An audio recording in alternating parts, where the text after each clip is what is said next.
Do you find yourself a bit overwhelmed when you go to the farmer's market? I know that when I go there, there's a lot of different vegetables to choose from.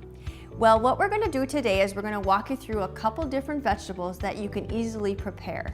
My name is Deb. I'm a registered dietitian from Prevea Health. Joining me today is Brittany. She is a health and wellness expert. The first vegetable we're going to talk about today is asparagus. Asparagus is grown in the early spring season.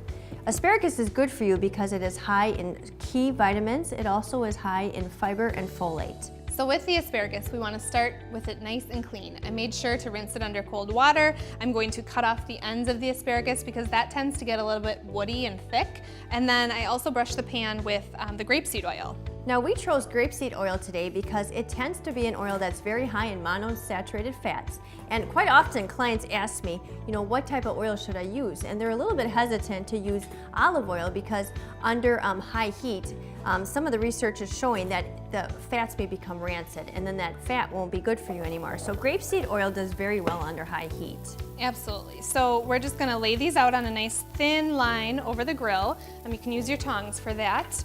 And this is going to cook probably about 10-15 minutes, maybe not even that long. You just want to make sure that it is al dente, a little bit crispy.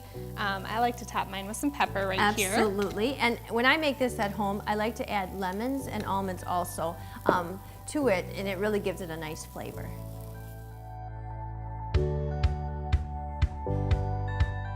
The next vegetable we're going to talk about today is summer squash.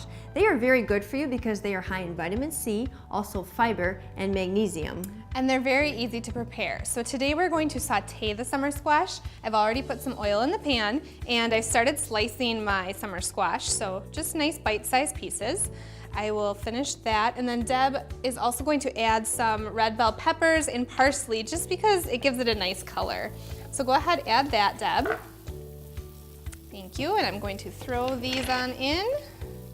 And how long would you normally saute? Well, it's very important that you keep these al dente and you want them to kind of be nice and fresh, still crispy. So it's just cooking them through, probably about 5-10 minutes, real easy. That looks really good, doesn't it? It does. I love the variety of colors.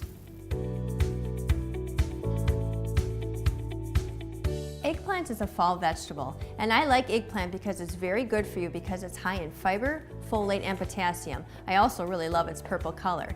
Today we're going to show you how to roast eggplant. Yep, so we're going to start by dicing it up into bite-sized pieces, keeping that all in a bowl together. Then we are going to add some oil just to make sure that it browns in the oven. It gives that nice golden color. I think it looks so much nicer when you kind of have some color on it. A little bit of salt and pepper. And then just make sure to spread it out evenly on a greased cookie sheet.